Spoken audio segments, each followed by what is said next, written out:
Hey everyone, this is Casual Fanatic. Film reviews without the shoes. I'm Luca, your casual viewer. And I'm Cayman, your fanatic.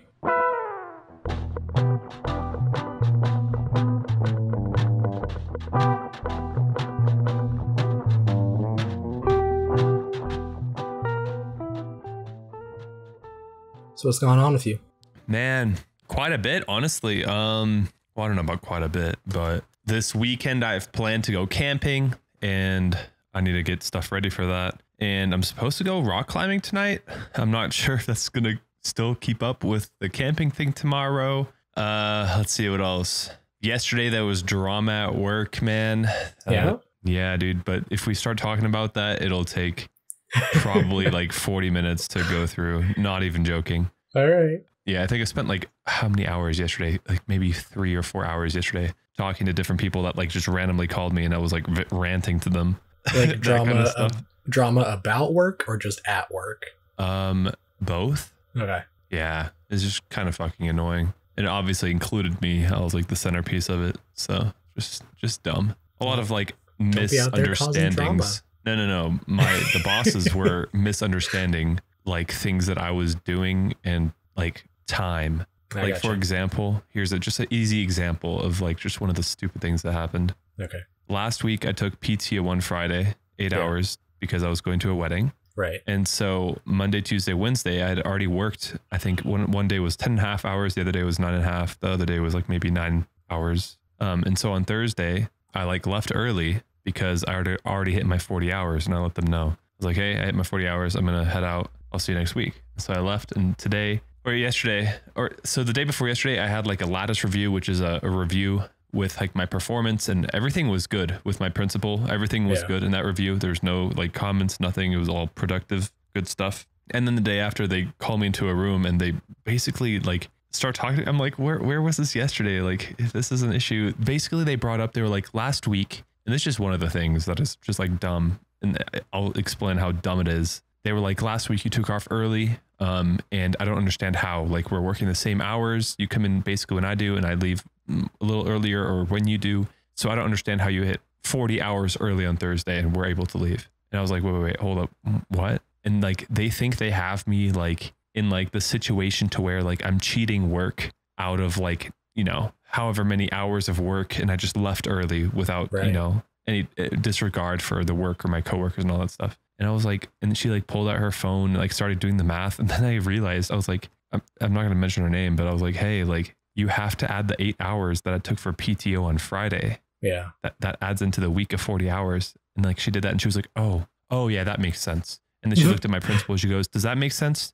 Okay. Yeah, that makes sense. And then like next thing, I'm like, you guys just hounded me. Ridiculous. And basically were accusing me of leaving early last week, you know, and like leaving my coworkers and just saying I worked 40 hours when I really didn't. And they forgot to add a whole fucking day where I took PTO time. I was just like that kind of stupid shit, dude. Oh, it's so annoying. That's wild.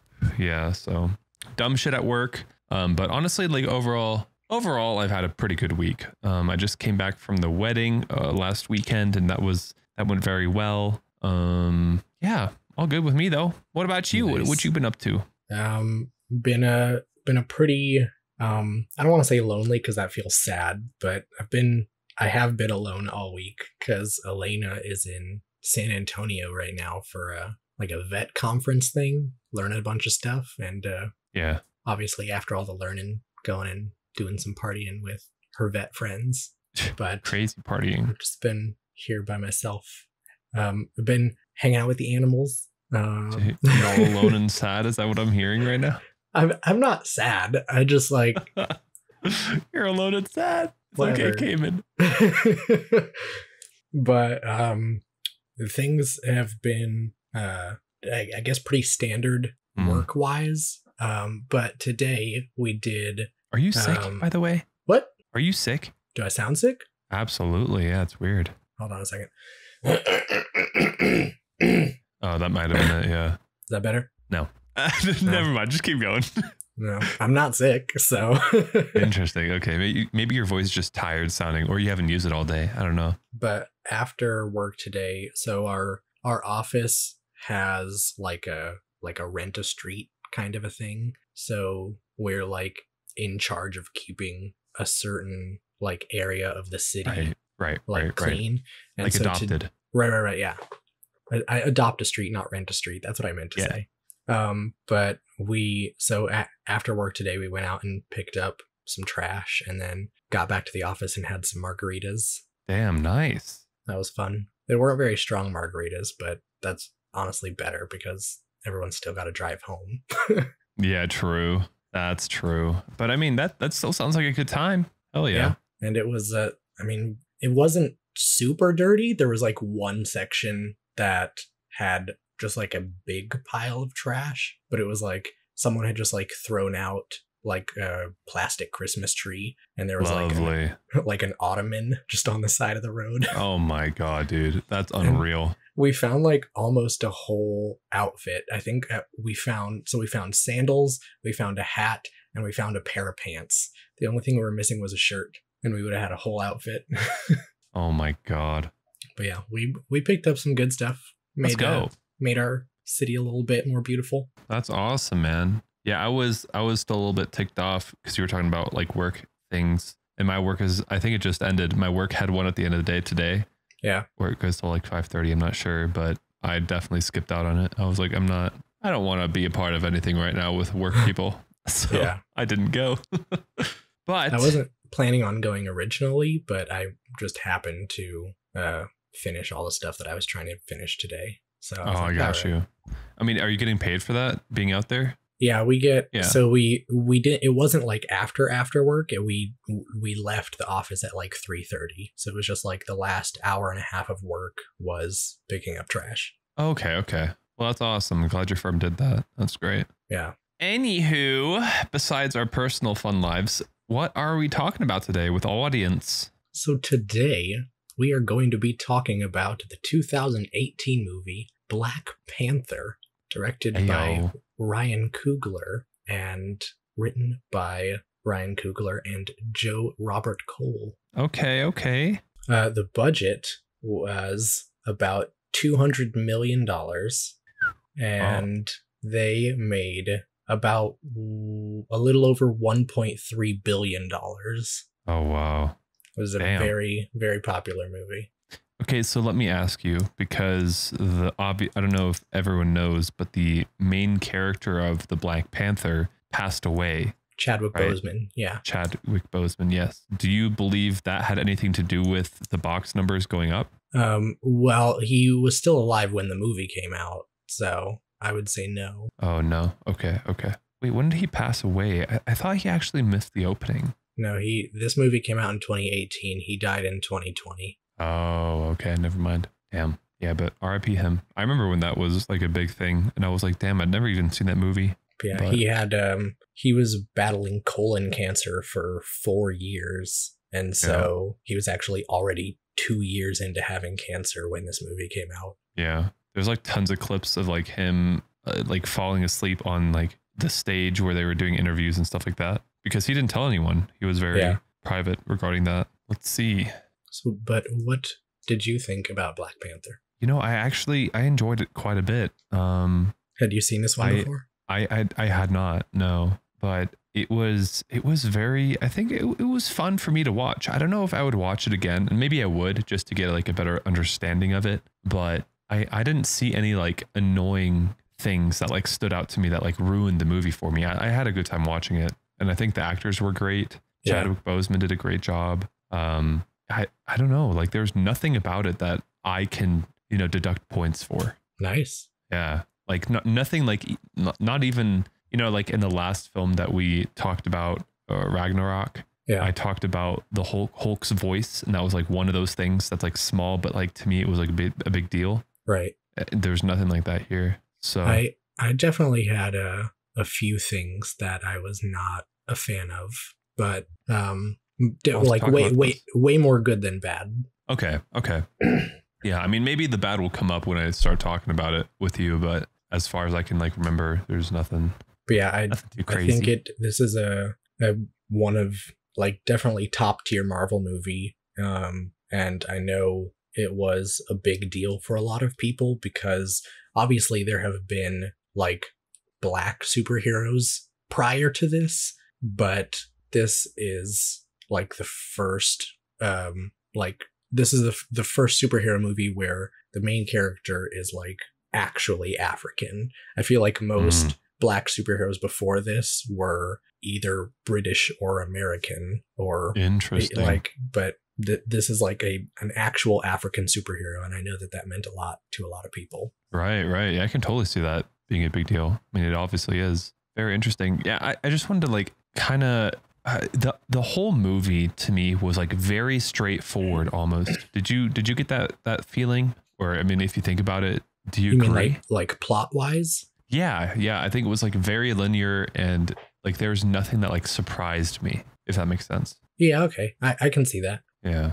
Like it was like one of those movies where I feel like in some movies when something surprising happens, right, it adds a certain like wow factor to it. But since this movie just to me was so straightforward, like although it was a great movie, it made it like bland in the way like right now if I think about it. Yeah. Like there's nothing that like pops out to me of like, wow, that was amazing, or that was really cool, you know? Uh-huh. Yeah. I just wanted to point that out, that like although it was a great movie, to me it was a bit, you know, very monotone. Although it was good, you know.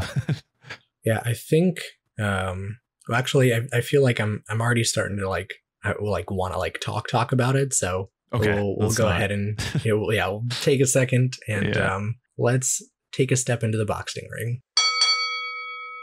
Let's do it. You want to go first or should I?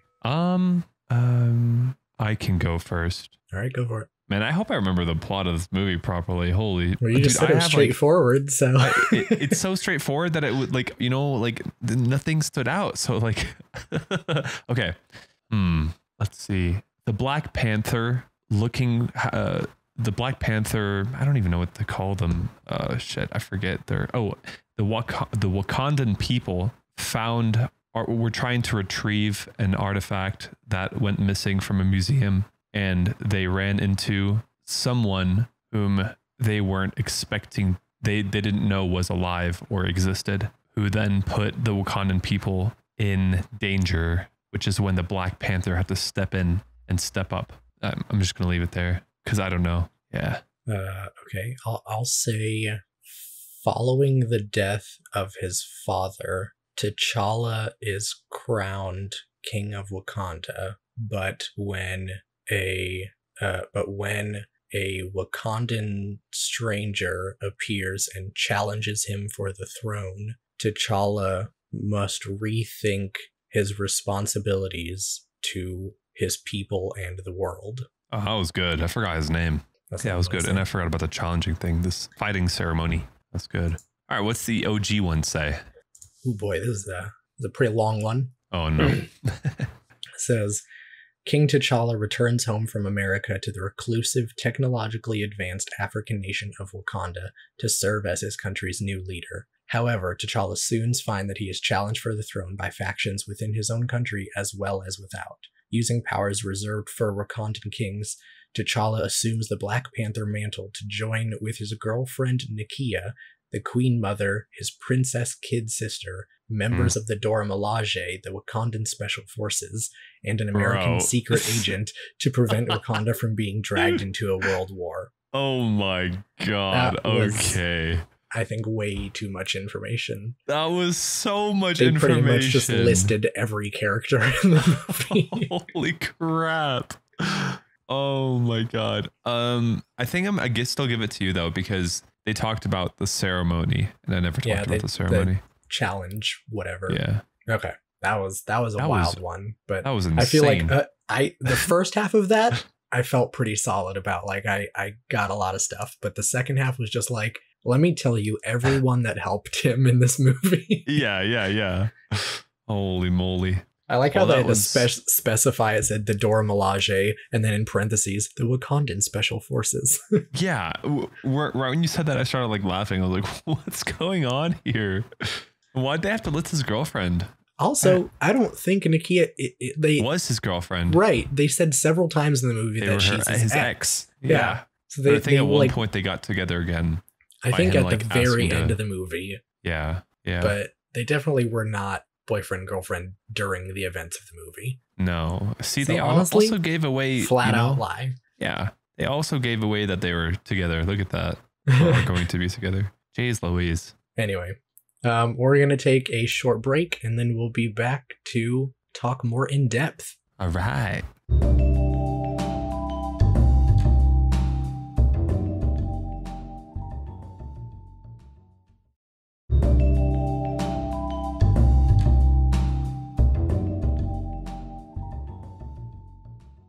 All right, Luca, you ready to give us a good warning? What are you talking about? I don't do the warnings. The spoiler warning. Yeah, I don't do those. That's someone else. Someone we don't know. You're ridiculous right now. This is the spoiler warning. Hey, I don't know who that was. It wasn't me. Honestly, I hope that sounded good because on my end, I literally didn't hear any of that. Really? Yeah. Oh, I heard it. That happens a You didn't hear lot any of though. that? Like, no, sometimes Oh. like your audio just like doesn't go through Discord, but then when I'm like listening to it later while I'm editing, it shows up and I'm like, oh, that's what he said. Oh, you're like, oh. Yeah. There have been a couple times where I'll be editing and like you say something and then like 2 seconds later I'll say the exact same thing and I'm like, oh, it's because I didn't hear you say it. Oh, okay. That's funny. I didn't know that. Discord's dumb sometimes. Yeah. I don't know. Or it's my compressor on my mic. I don't know what to tell you. Oh well. Oh well. What part do you want to start on? Okay, so Because I have a note of like the very first scene when, you know, they're in that room, that drug deal ish thing is going on. Yeah. I have something about that, but if you have something prior. I mean, I've got something for that scene. Okay, mine is kind of a question. Okay. Where the hell did the king come from? I mean, that dude just appeared out of thin air. Yeah, because he's sneaky. That's it? He's sneaky? I mean, they turned the lights out for a bit. So he I just snuck mean, in while the lights were out. Bro, come on. He was just standing there and it made it seem like, oh, he like appeared out of thin air. I don't know, man. I feel like the entrance for the king could have been way better than like all of a sudden him just like standing there because the lights went out for a little second or two. I was like, what? Okay. I didn't have any issue with the sneakiness, but one of my small negatives was that I don't know, something about his like king voice that he was like putting on, it just like felt so ridiculous when like after he took the helmet off, it was fine because he was just like speaking normal, but like when he first showed up and he was like, leave us, and I was like, what the fuck are you doing, bro? Yeah, true. I It didn't even think of that. So like put on, you know? Yeah, I totally get that. I mean, I was just distracted by where he came from. So, yeah, his voice was kind of weird at the start, like to sound more kingly and deep. And I don't know. Why does a king's voice have to sound deep, huh? Get out of here. I'm the king. Get out of here. I'm the king. That just makes me think of like King Julian, that show. And my name is King Julian. Although, I mean, you know, he's deeper voice, but still it's funny. Anywho, so your negative was with the king's voice there. Yeah, I just thought it was a little silly. Yeah, I can see that. A little silly. What a silly goose. Well, silly goose. One thing that I guess this is more of just like general. I feel like a lot of the things that I liked are very general things. Like I really liked the soundtrack in this film was just so good. I agree. It was obviously because they were inspired by a lot of African music, and so a lot of the soundtrack was very drum centric. Right.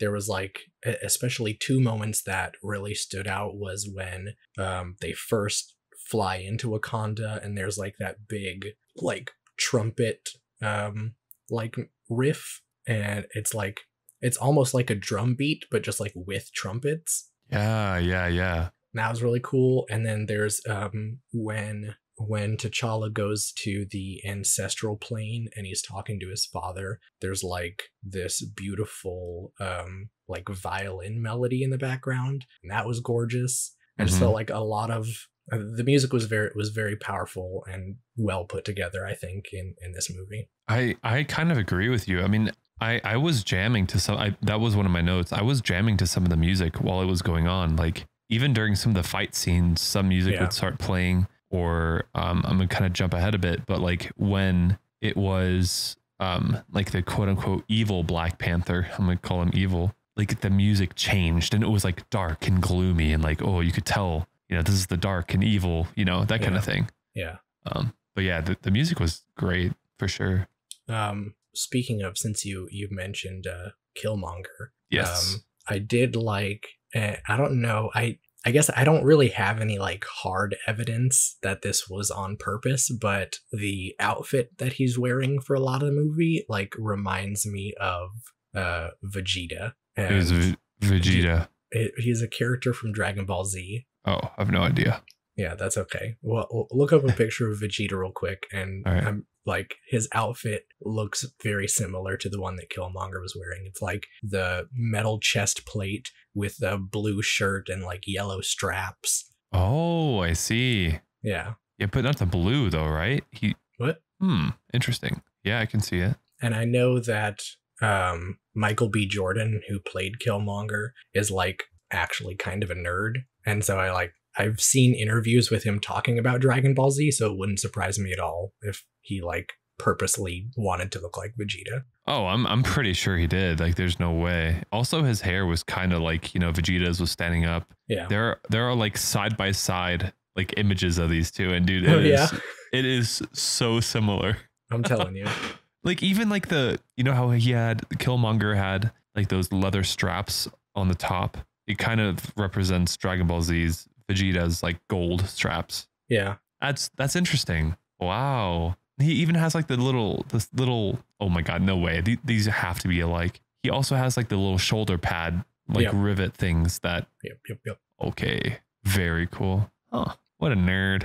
What a weeb. What a weeb, dude. It was cool though. Yeah, that's a pretty cool comparison. Yeah. I think he was a great actor, by the way, in the movie. I think like he did such a good job of like staying serious and like really believing in what like he thought was right. Yeah, I think this is a one of the first, if not the first, of the MCU movies where you like can really feel sympathy for the villain. Yeah. I feel like a lot of like previous villains, like in Thor Ragnarok with Hela, like she's just evil. She's like, I want to take over Asgard and conquer all the realms, and like Loki wants to conquer Earth, and like a lot of bad guys are just like bad. I think there's like maybe a hint of it with Spider-Man because the Vulture is like trying to take care of his family, but it's like even then he's like robbing and murdering people. Like it's not really, it's harder to make it seem like he's doing a good thing. But Killmonger, like he talks so much in this movie about why he's doing what he's doing, and like people all over the world are being oppressed and we have the technology to save them, and we can help them rise up against the people that have been treating them wrong for generations. And like you really get it. Like obviously it's bad to throw guns around the world and help a bunch of people kill a bunch of other people, but like you almost like feel for him, you know what I mean? Yeah. I think like a lot of the time, like with what he was explaining in his viewpoint, I guarantee you there are people that watch this movie that 100% hands down agreed with him. Oh, for sure. Like, I mean, it's not that far fetched, quite honestly. I obviously get where the Wakandan people were coming from, but at the same time, I also get where Killmonger was coming from and why he was so frustrated, because he lived in that world and he saw,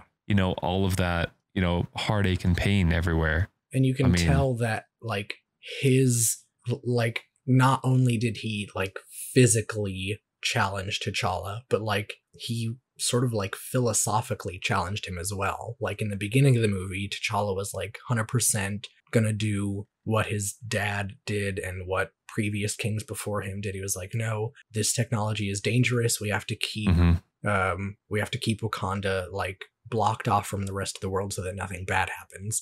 And then after having this interaction with Killmonger and thinking about how people are suffering everywhere else, like Right. by the end of the movie, he sort of like changes his mind and he's like, no, we should help people. Maybe not with a bunch of guns and weapons, but we definitely could be doing more to like facilitate the well-being of other people. Yeah, and we saw that happen when he went to that other realm and he talked to all of the prior leaders, Right. and he basically told them that they were wrong, that Yeah. we should have already been helping people because we had that.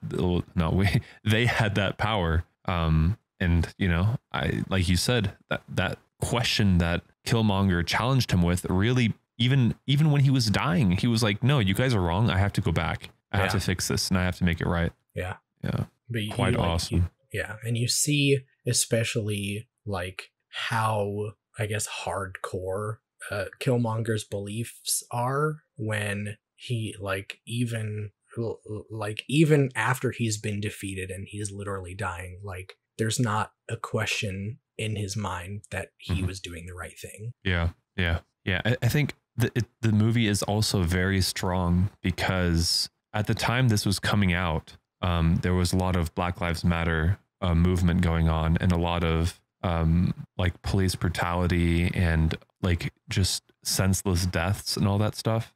And like I feel like right when this movie came out, the viewpoints that the movie carries, both with Black pride, as well as like they're strong as a nation, as a people, is just like it carries both sides of like what an African American like could value or has valued. I don't know. What do you think about that? Like, obviously I can't really speak on that front, but I don't know. I think it's interesting. I feel like it's I guess more it like speaks to a deeper level than that, because obviously like you see the situations that Killmonger is talking about, definitely like it alludes to things like police brutality, and especially like you see he grew up in like Oakland and talking about like people getting murdered and all sorts of stuff, and the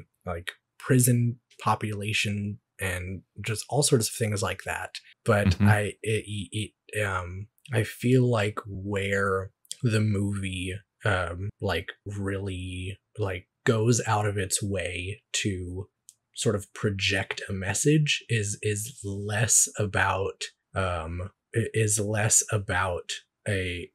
like African American struggle, and more just about like African unity as a whole, and talking about, especially because, and like Killmonger does talk about it, but like obviously not only with African Americans, but African diaspora around the world. And so it hits a lot of different levels, and I think that I guess I don't really know how to put it into words, but I mean, I have no say in like that conversation. All I can tell you is that like the way that I saw it, in the depth that I saw, is that it spoke both to needing and wanting and having to do a change now, because now is the time and they need it the most. Right. At the same time, the offensive was that what we have already gained and protected over this long time isn't worth to destroy and break by doing something drastic, if that makes sense. And you see even like Killmonger's mission seems to be very focused on helping Black people, but then at the same time, while he's arguing with T'Challa in the throne room, he even brings up that he says, well, didn't humanity originate in Africa? So everyone is your people. Yeah, right. You did say that. Yeah. So it's just like, it's a lot. It is a lot. And you can go into multiple directions with how you want it to view it, But it's very, it's not too like heady about it. It's very like there are these deep messages in there, but it's distilled down enough that it can be push these ideas towards you, but not in a way where it's like preachy. You know what I mean? Yeah.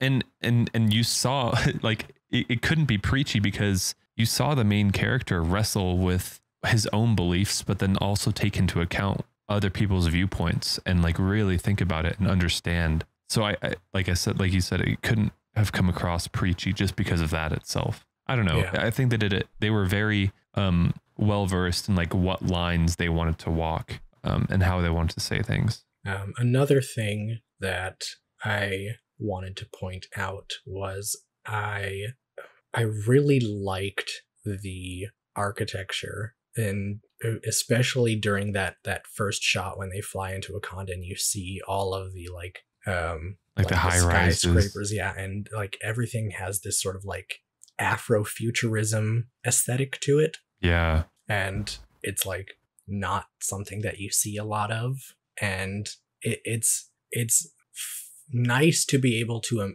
like imagine what because obviously there are like basic principles of design where like in order to get a building up to like 300-400 feet, like you have to follow some rules. Right. But from a design aspect, I think a lot of the major cities that we see today are like come from a background of Eurocentric design. Does that make sense? And I feel like you can see a lot of difference in that as well, even when looking at like large Asian cities, like the skyscrapers in a place like Shanghai or in Tokyo, like they don't look like American and European skyscrapers. They're like similar, but you can tell that there's like the architects that are designing those buildings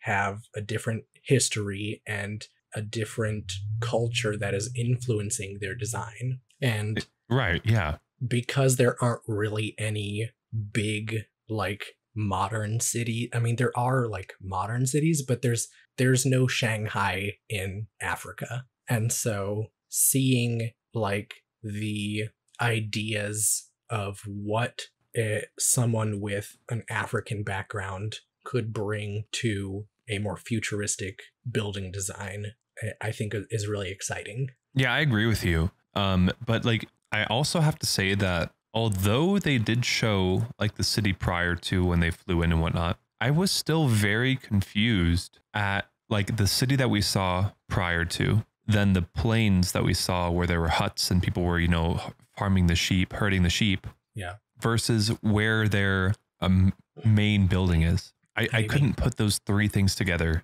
Okay, so there's like the downtown city, which is where the throne room is, and there's like that big it's like circular on the bottom, and I think there's like 2 or 3 towers coming out of it, and that's like where all the official business is happening. And that's like the downtown area where all the skyscrapers and stuff are. And then out like farther away from the city, there's the mountain of vibranium, which is where Shuri's lab is, and that is where the giant Panther statue, and that's where the final battle takes place, is outside the lab. But the lab is like not near the city. You can kind of see it in the like in the last shot when T'Challa takes Killmonger up to watch the sunset. Yeah. And they're like looking out over the trees, and you can see the city in the background, sort of like give you a reference of how far away it is. Okay, maybe I just didn't see that part, but man, I was just confused. Like I was just confused because all of a sudden it was like winter, but then it went back to summer. Oh yeah, so that was the other is when they visit the Jabari tribe. So the Jabari live like way up in the mountains, so that's why it was snowy there, because they're like at a much higher altitude. But I mean, we never see like a giant mountain like that. That's a fat fucking mountain if they're up there and it's snowing. And then remember he like fell off the cliff. So I don't know. The whole thing was just very confusing to me. I couldn't put it together in my head to where you just have to think like he fell off the cliff into a river. Obviously his body's going to float downstream. So downstream somewhere, there's a giant mountain. See what I'm saying? Like it went downstream, and then like some farmer picked him up on his wheelbarrow, and then wheelbarrowed him all the way up this giant ass mountain, all the way up to where it started snowing. How buff all of them are? I don't know, man. That's a fucking tall ass mountain to climb. Like even here in Colorado, if you go up, you know, a 14er, I mean, yeah, but Which like would if take you you a live whole at the top day. of a mountain and you have to fish, like you got to imagine that those fishermen are probably used to carrying like loads of fish up the mountain. So one person is nothing. I don't know, man. That, I mean, you can make an argument like you just did, but I just think it's kind of a stretch that this dude falls off the mountain while almost dying, and he goes into like this, like, you know, like it looked like almost like Niagara Falls, like all these waterfalls going in like this But pit. yeah, it's completely unrealistic that he survived that fall. Yeah. But I'm like, as far as like the geography goes, I feel like it makes sense to me where everything is. So it makes sense to you that in Central Africa, there is a giant mountain where on the top it's snowing. There are snowy mountains in Africa. Not during the summer, though. Yeah. What? Bro. I need to Google this. I literally Googled snowy mountains in Africa. Seasonal snow does exist on the highest peaks of East Africa, as well as in the Drakensberg range of South Africa. But I mean, if you look at these pictures, it's like, I mean, the tallest one is Mount Kilimanjaro, which is 19,000 feet up. I don't know. Anyway, that was just something I thought of when we were talking about it. I just sent you a picture of Mount Kenya. Yeah, that one's 17,000 feet up. Yeah, I can't imagine. That's just like the little tip though, dude. I can't imagine anyone with a wheelbarrow going up that with a dude to like, I don't know, man. Like it was so much snow. It was like winter blowing out there. And like, I don't know, man. I guess it was maybe magic, but I think their magic only like surrounded them so that no one could tell what it was inside. So it wasn't even magic. That was technology. Technology. Okay, well, which is a good bridge to my question. All of their tech that they got. Yeah. How did they surpass the whole rest of the world just because of this like one metal that they had? Which, I mean, sure, you can have this metal, but you wouldn't know how to use it properly. You know what I'm saying? Yeah, but they've had thousands of years to learn how to use it. Yeah, I don't know. Like their tech was crazy good. I mean, amazing. Vibranium. Yeah, but do you remember those little pebbles that she put in like the gun wound? Yep. To stop the bleeding? Yeah. Something like that is what I was talking like about way long ago in one of our other episodes of like, if they have such good technology, why can't they just, you know, make this thing that they put in the wound and it like stops the bleeding at least, you know, rather than like wrapping it in like, you know, old school stuff. Something like that is what I was thinking. I think that was during our Age of Ultron discussion. Was it? Because what was it? Hawkeye got shot or something like that. Yeah. And they have like great tech there too, you know? Yeah, but they ain't got nothing on Wakanda. Maybe, yeah. But also, they need to learn a lesson. I will say, I think it's the technology in Wakanda approaches ridiculousness. I think being able to like shove the ball into the wound and they're like, oh, that's a temporary fix, but we still need to like get him back to our lab so we can proper fix him. Like that's like right at the edge of like, okay, that makes sense. Because I know there's definitely like, have you seen any of the Kingsman movies? I have not, no. So in Kingsman 2, they introduce this like super secret piece of government technology that you can like literally bring someone back from a headshot. You just like wrap this thing around their head and it fills up with gel, and then somehow they survive being shot in the face. Holy fuck, dude. I mean, those things could actually be real, you know, like we don't fucking know. We're not privy to that information. I don't know, man. If us as regular Joes get shot in the face, we're going to be dead shot in the face versus, let's say, maybe the president gets shot in the face. You forget that several presidents have been shot in the face. Yeah, but that was like way back when, you know? I don't think technology is there yet. No, probably not. But they probably have some great ass tech that we don't know of. And even if you could like somehow keep them alive, like there's still a hole in their brain. Like they would definitely be not the same person. Just fix up the brain. Easy. Sew back together, dude. Chill out. Ridiculous. Duh. But I did like their so they had the little, I forget what they're called now, but the little bead things that you were talking about. And then there was also like several times they had like these little like pools of like dust almost, like the tiny like black powder stuff. And then like they had it in there was even some of it like in the beads that they used when they were doing like FaceTime with each other, there would be like the little like black dust. Oh, like, right. when Shuri was like remote controlling the car, like her seat was made out of the dust, and there's just like it's they never really explain it, but it's like this very cool technology where it's just like, yeah, you can just like kind of do whatever with it, and it'll just like take the shape of items. Right. Yeah. Shit's dope. I remember when she was FaceTiming that one lady and she just popped up in her hand. Yeah. I was like, hell yeah, that's kind of what we want for our future. Like, quit with the iPhone 14 being the same as the iPhone 10, you know? Like,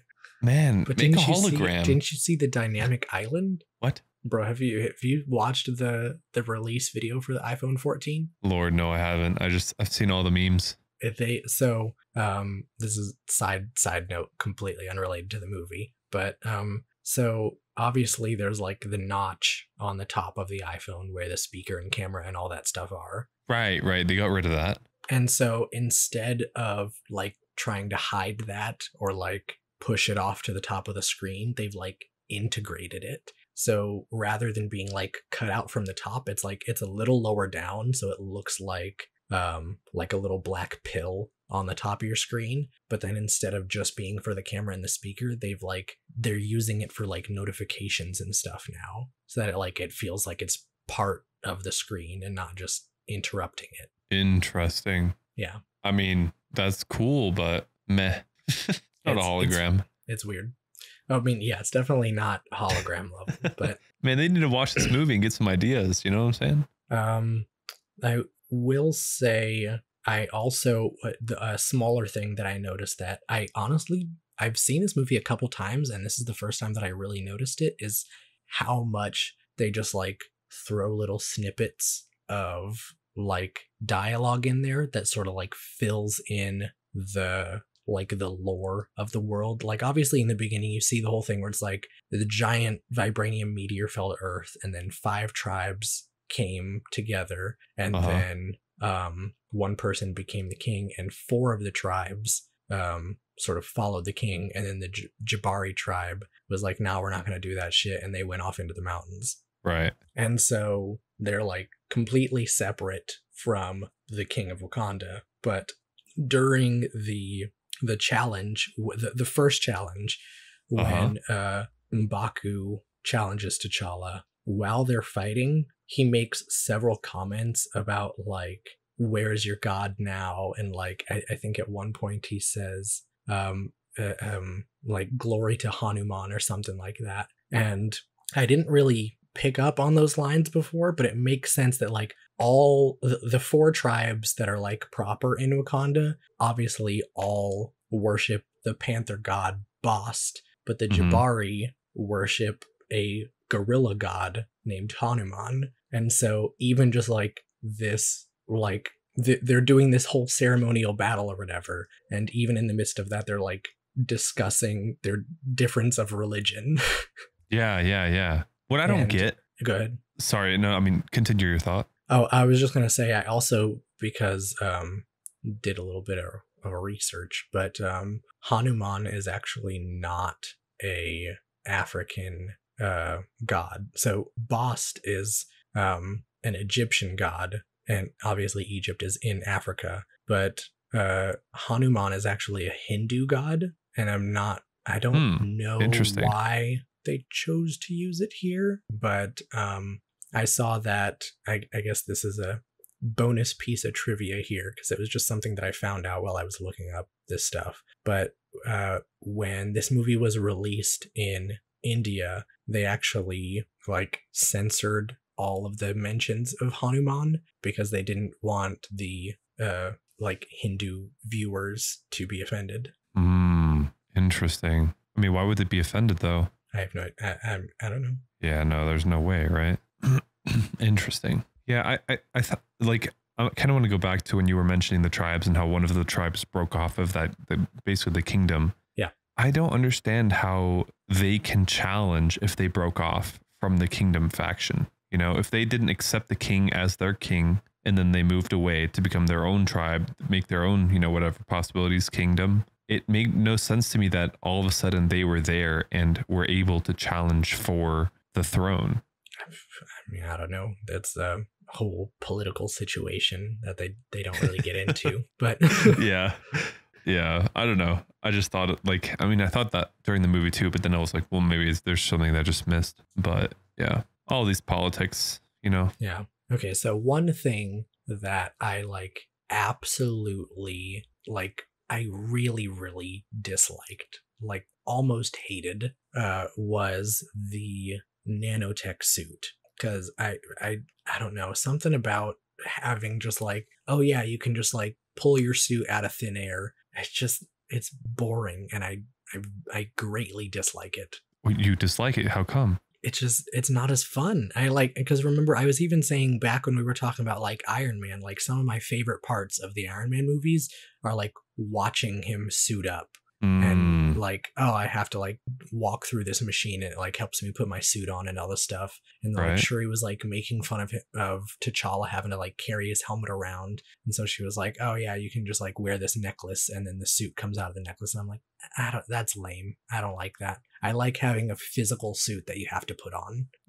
Yeah, but this is like, dude, they have tech to save lives even I if don't you're care. fucking I dead. don't care. I hate it. You can't be like, yes, have all this amazing tech, but I want you to put on a physical suit where you have to go in with your feet first. I and then your absolutely arms. can do that. No, that's not how it works, bro. What? No. Dude, imagine if we were still wearing the same bullshit that we were wearing maybe even 200 years ago. You know how annoying that would be? The Holy. nanotech suit sucks. The nanotech suit was sick. I mean, dude, they had so much other tech that I was already worried about. I was like, whatever, dude, they can do I'm that fine little with suit thing. all the other tech. The suit can suck my balls. LOL. What'd you think about the anti-gravity tram that they had? Okay, so the train itself was fine. The fight at the end was also dog shit. When like both of them fell down there and they were like fighting each other, I hated that entire fight. It was so boring. There were no stakes because they were pretty much invincible until the very, very end. And because they're both wearing their suits 80% of the time, it's like the entire scene is CGI. And like, I don't mind CGI stuff, but like the background is CGI, the train is CGI, the characters are CGI. It felt so unreal. And so it was like already this crazy, unbelievable thing. And then on top of that, you have these two invincible people fighting each other. And it's just like, it sucked. It kind of really sucked. I kind of want to agree with you. Like, I thought like that fight scene was supposed to be super sick and like OP and wow, like so much going on. But then like at the same time, like, meh, you know, like meh. It wasn't all that. It wasn't all that. Yeah. Like, I think it was a great idea to have, you know, turn on the tram to make their suits weaker. Right. And then he found like this one little opening in the suit and did like a great attack move and killed him or like stabbed him. Like I will say the one thing that like kind of made me smile is another line that somehow I missed the last couple times I've watched it. But when he does that thing and he stabs him in the chest, Killmonger just goes, "That was a hell of a move." Yeah. That's why I said like the move. Yeah, that's what he said. Yeah. But like, you know, I don't know. It was still kind of bland. It was I don't know. The fight that was going on up top was so much more interesting and cool. Yeah, I agree. Like all of a sudden the rhinos come out and I mean, those were okay, but I don't know. I think there was like a lot of dynamic going on with like those shields and then breaking through the shields and then, oh no, like the next army is here. It was pretty sick up top. And also you can't forget the, again, they were using that dust technology to fly the ship. You know, that was also fucking sick. I mean, that was such a good idea. And you really got to see I feel like for most of the movie, the Dora Milaje are just like an intimidating presence. But then I feel like at the end, when you actually get to see them fight, you're like, these chicks is badass. Yeah, true. But I think that the big dude from the other tribe kind of took the throne on like being fucking badass. You mean M'Baku? M'Baku, bro, that man was massive. I mean, bro, first of all, massive. Yeah. And second of all, oh my gosh, I love M'Baku. First of all, because he is, I feel like he's a man with very strong morals. And you can see that when like obviously he's full of himself and he is like, yeah, I want to be king, whatever. But like when it comes down to it, he does the right thing. And like even like when they thought that T'Challa was dead and they were like, okay, we're gonna take the heart-shaped herb to M'Baku and he can help us fight the guy. And you could see the temptation was there and he's like, motherfucker, I could have Black Panther powers. And then he was like, no, I can't do that because we found T'Challa and he's alive and you should give it to him instead. Right. Yeah. I mean, it's just, and then they use it to save his life too. You can't forget that part. But also, he's just fucking hilarious. Like the whole thing about he was like, one more word out of you and I'll feed you to my children. And he's like, I'm just joking. We're vegetarians. When he said that, I kind of lost too. I was like, what the fuck?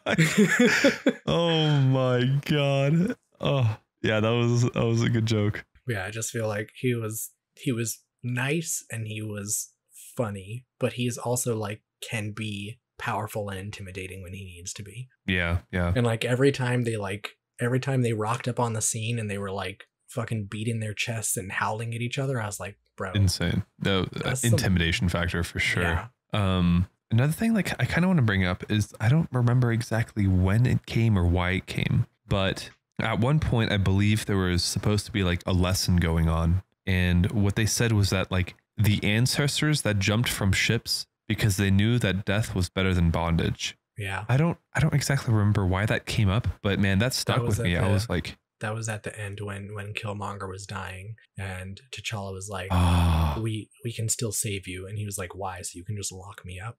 And that's what he said. He was like, just bury me in the ocean, like my ancestors who jumped from the ships. Yeah. When they said that, man, I was like, oh, wow, man, that's deep. That is deep. Let's see. I also think it's kind of weird that back before with the first king that like everyone knew they sent the king's brother off to like observe and be a spy and whatnot. But I think it's weird that with all their tech and all of their knowledge and whatnot, they didn't know that he had a kid. Well, because the king kept it secret. Well, yeah, but like the king isn't the only one that should be keeping tabs on his brother. You know what I'm saying? And even I guess he is. I don't know. Yeah, but like, I don't know. I mean, I guess like Zuri knew as well. So at least two people knew that he had a kid. Yeah, but like, does no one else in the Wakanda nation care about where the king's brother is? I mean, they're spies. You can't like you want to keep information about spies to as small of a group as possible. Well, that's fair. Yeah, I mean, I get that, but the king's brother is kind of a big, important dude, you know? I suppose. Not just like some regular farmer Joe. He's like the king's brother. Yeah, well, king's brother chose to be a spy. Yeah, true. The guy with the fake hand. I have no idea who he is, man, but that guy was a character. The character's name is Ulysses Claw, and the actor is Andy Serkis, and he, oh my gosh, he was just killing it. He was having so much fun the whole time. He was, dude. He was having so much fun. Holy shit. Like when he jumped into the car, like during the car chase scene, and he was like, hey, put on some music. What do you think this is? A funeral? Yeah. Oh my God, I lost it. I was like, this guy is fucking hilarious. After the fight in the casino, and they go outside and he was like, that was fucking awesome. Yeah, he was like, that was so much fucking fun. Let's do it again sometime. Oh shit, that was too good. That guy was a great character in the movie. Yeah, I'm almost sad that he died because I would have loved to see him again in future movies. I agree. I agree. I feel like they could have been gone around it rather than like just kill him off. But it is what it is. It is what it is. Yeah, I mean, everyone on this movie I think did a good job, but there were definitely like each person did a good job in a very different way. I agree. Yeah. Like I feel like some actors were like very successful on like the emotional parts, and then other ones like really brought the action and the like power, and then obviously like actors like Andy Serkis is like he was just a fucking class act in terms of like entertainment. I think we got the whole thing, and also actors being like just the geniuses in like their home. But I think that's the other thing about, because how we were talking earlier about how like Killmonger kind of challenged T'Challa in his belief about keeping Wakanda secluded, but it's sort of like a coming at him from both sides, because not only was he being challenged by Killmonger, but also Nakia, who he was interested in. Also, like, every time he was like, hey, stay in the kingdom with me, come be my queen, whatever, and she's like, I can't do it. There's people suffering out there, and I feel like I need to help them. And so, like, Yeah. you have the villain and his, like, love interest both being like, hey, we need to help people. And so I feel like that together is what sort of ended up helping him change his mind. Yeah, I can see that. That also, like, helps you sympathize more with Killmonger, because you're like, yeah, he's the villain, but like at its core, what he's doing is the same thing that Nakia is trying to do. They're just doing it in very different ways. Interesting. Yeah. Yeah. Yeah, I can't really add on to that. That was good little run through there. But yeah, that's pretty much all I've got. It's a solid movie. Like I said, definitely one of the better ones, I think, in MCU. I would agree. I mean, there's only one more thing that I would want to add on top of everything that we've already talked about. And that is at the very end, the extra, where Bucky shows up again. Yes. I didn't expect that. I did not know Bucky was going to end up in this movie. I wasn't ready for it. I was like, oh, hey, look who it is. Because I think the last time we saw him was also in a post-credit scene at the end of Civil War. Because remember Bucky was like, I don't ever want to be like brainwashed again. So he was like, I need to be like put to sleep until we can get all this control-y shit out of my head. And so they took him to Wakanda in order to help de-brainwash him. Yeah, to reset his ass. Yeah. And so we're sort of just like catching up with him. And you even like get a hint of it earlier in the movie, because when Ross gets shot, Martin Freeman's character, when they get to the lab, Shuri says something like, she's like, oh great, another broken white boy for us to fix. Oh, that's what that was about. Yeah. Oh, I see. Very cool. Huh, I didn't put that together till just now. Cool. But yeah, that was like the end of my notes too. I just wanted to mention that, oh, he like popped up. Don't forget about him. Oh, one more thing. Did you catch the Stan Lee cameo? Oh, did I? Wait. Yo, I might actually not have. Ooh. Wait, did I? I'll give you a hint. It was in Korea. I mean, I did not write it in my notes. It was in the casino when T'Challa and Ross are at the craps table, and they're like, they both bet, and then they're like arguing, and before the round is played, T'Challa walks away, and then his bet wins, and Ross tries to call over him to get his money, and then Stan Lee is like, well, I'm just gonna scoot these over here for safekeeping, and takes all of his chips. Oh, that's it. That was him. Oh, okay, that was good. That was sneaky. I don't know. I didn't catch that. No, I remember that scene though. Oh, damn. I'm frustrated I didn't see that. Oh well. Oh well. GG, go next. I think it's so cool that he's in all of their movies, like even subtly like that. Like, yeah, I think that's funny. All right. Well, let's move on to trivia. Yes. Our first one says, in response to being asked what it felt like being one of the only non-black actors on set, Martin Freeman said that while filming, he realized, right, this is what black actors feel like all the time. Oh, yeah. Get a little taste of it. Second thing, Black Panther is the first movie in the Marvel Cinematic Universe to have its opening weekend domestic box office surpass its production cost. It cost $200 billion to make, and over Thursday, Friday, Saturday, and Sunday on the opening weekend, it made $202 million. Wow. You meant million. You said 200 billion to make. I was like, yeah, that's a lot. Yeah. No. Well, yeah, but they in 4 days covered their cost. That's insane, dude. I always wonder, like, with the box office, like those profits. I mean, I just wonder sometimes, like the financials. Like, do you think the actors get more, like a bonus, like if they surpass a certain whatever, or do the actors just get paid like a set price and everything else goes to the actors usually get a predetermined amount of money. Okay. Yeah. And then there's stuff like like royalties, which is like for like if they use like a famous song, then something like that would be like it's not like you have to pay X amount of money. It's like you have to give us X percentage of your profits. So the more money they make, the more they have to pay. Yeah, I just didn't know if actors were included in that. You know what I'm saying? No, I'm pretty sure actors get a straight determined amount. Okay, that makes sense. I should know that from the Amber Heard and Johnny Depp case, honestly.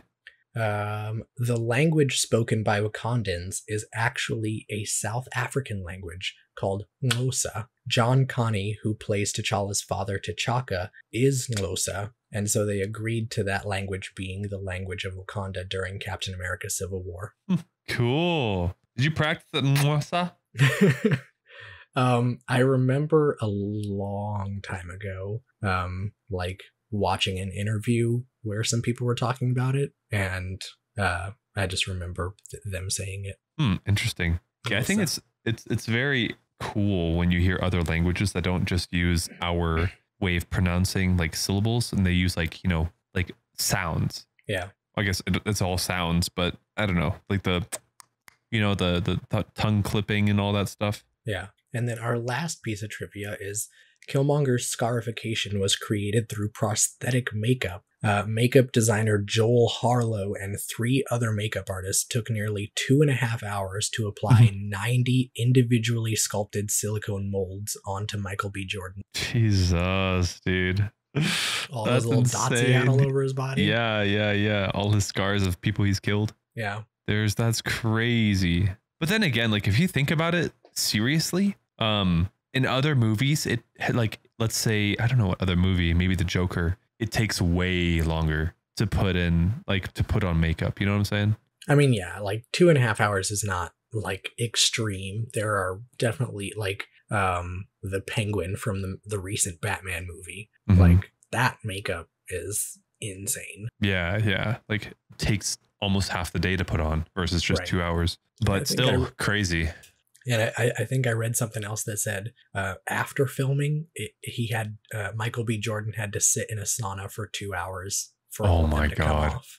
Dude, that's crazy.